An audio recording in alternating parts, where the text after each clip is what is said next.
ఒక మనిషి పుట్టిన నెక్స్ట్ సెకండ్ నుంచి తనని వెంటాడే ఒక విషయం ఏంటో తెలుసా? ఒక బిలియనియర్ అయినా, ఒక పొలిటీషియన్ అయినా, ఒక మామూలు వ్యక్తి అయినా తన యొక్క జీవితంలో ఖచ్చితంగా ఎక్స్పీరియన్స్ చేయాల్సిన ఒక్క కామన్ స్టేజ్ మరణం. మరి మరణించిన తర్వాత ఏం జరుగుతుంది? ఒక్కసారి మరణించిన తర్వాత మళ్ళీ తిరిగి పుడతామా? ఈ ఆత్మ అనేది నిజమేనా? ఈ స్వర్గ నరకాల విషయం ఏంటి?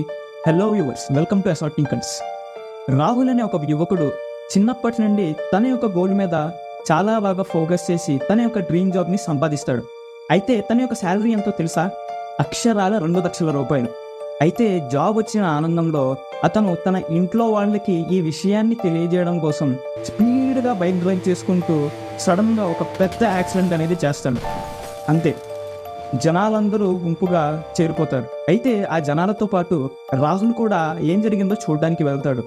కట్ చేస్తే అక్కడ ఉన్నది ఎవరో కాదు, రాహుల్ చచ్చిపోయి పడి ఉన్నాడు. తన బైక్ చిత్తు అయిపోయింది. అయితే రాహుల్ అసలు ఏం జరిగిందో అర్థమవ్వక చుట్టూ ఉన్న గుంపుతో మాట్లాడడానికి చాలా ప్రయత్నిస్తున్నాడు. కానీ ఎవరు అతన్ని వినడం లేదు. అట్లీస్ట్ అతని యొక్క ఉనికిని కూడా ఎవరు గ్రహించలేకపోతున్నారు. అదే సమయంలో అతని వద్దకు ఇద్దరు గుర్తు తెలియని వ్యక్తులు వస్తారు. వాళ్ళు అతనితో ఏమంటారంటే, పదా, నీ యొక్క సమయం అనేది పూర్తయిపోయింది. నీవు ఇప్పుడు దేవుడి ముందు హాజరవ్వాల్సిన సమయం ఆసన్నమైంది. అక్కడ నీవు చేసుకున్న కర్మలకు తీర్పు అనేది జరుగుతుంది అని అంటారు.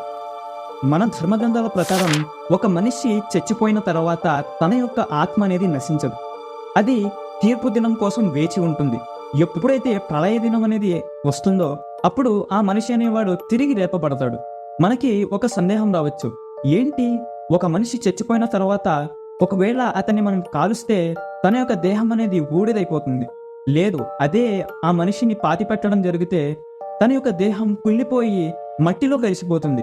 మరి ఇట్లా మట్టిలో కలిసిపోయిన తర్వాత లేకపోతే బూడిదైపోయిన తర్వాత కూడా మనం తిరిగి లేపబడుతామా? మనం మళ్ళీ తిరిగి బ్రతుకుతామా? దీనికి మీకు సింపుల్గా ఒక ఎగ్జాంపుల్ని ఇస్తాను. ఫారెస్ట్లో ఎప్పుడైతే కారు చిచ్చులు అంటే వైల్డ్ ఫైర్స్ అంటుకుంటాయో ఆ అడవి మొత్తం తగలడిపోతుంది. అది ఆల్మోస్ట్ బూడిదలాగా అంటే మన దేహంలాగా మారిపోతుంది. అయినా కూడా కొన్ని నెలల తరువాత అక్కడ వర్షం పడినట్లయితే కొద్ది రోజుల్లోనే అక్కడ పచ్చదనం అనేది మళ్ళీ వ్యాపిస్తుంది. సో ఇక్కడ మీరు చూసుకున్నట్లయితే అడవి చచ్చిపోయిన తర్వాత కూడా మళ్ళీ బ్రతకడం అనేది జరుగుతుంది.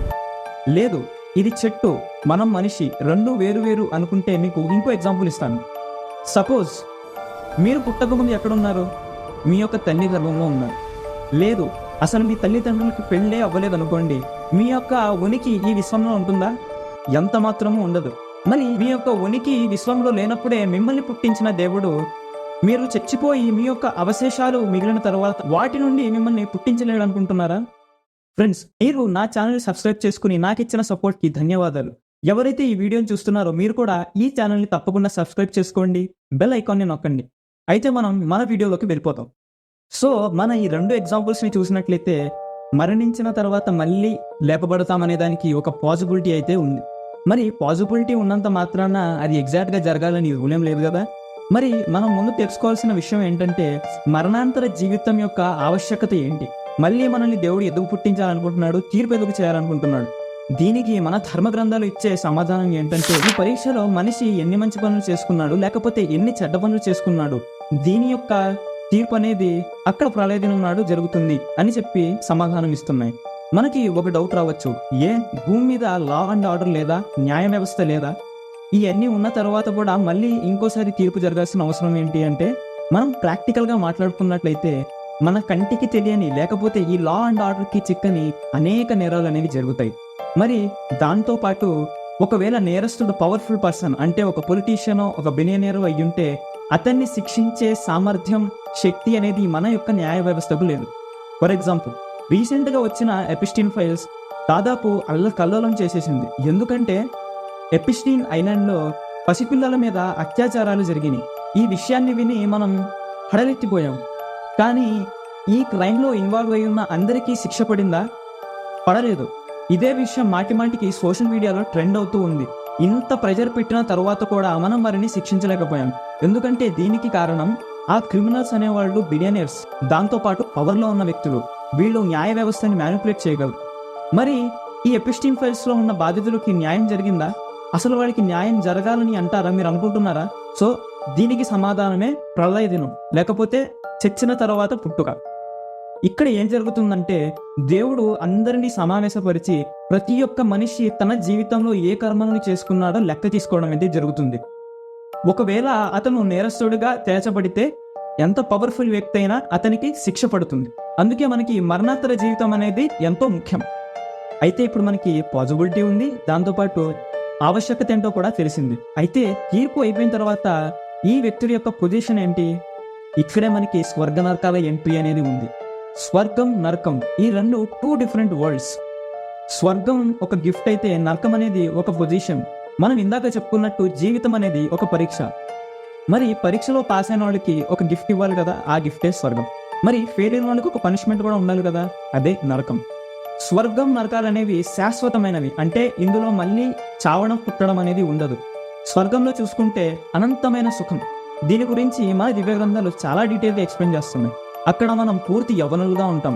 మనం అక్కడ ఏం కోరుకుంటే అది మనకు లభిస్తుంది. అక్కడ సంతోషం తప్ప బాధ అనేది మన యొక్క ఆలోచనలో కూడా రాదు. కంప్లీట్ డిఫరెంట్గా నరకంలో కూడా మనకి చావు అనేది ఉండదు. అక్కడ పొద్దున్న నుండి సాయంత్రం వరకు శిక్ష మీద శిక్ష. మనం చేసుకున్న కర్మలకి అనంతంగా శాశ్వతంగా శిక్షించడం అయితే జరుగుతుంది.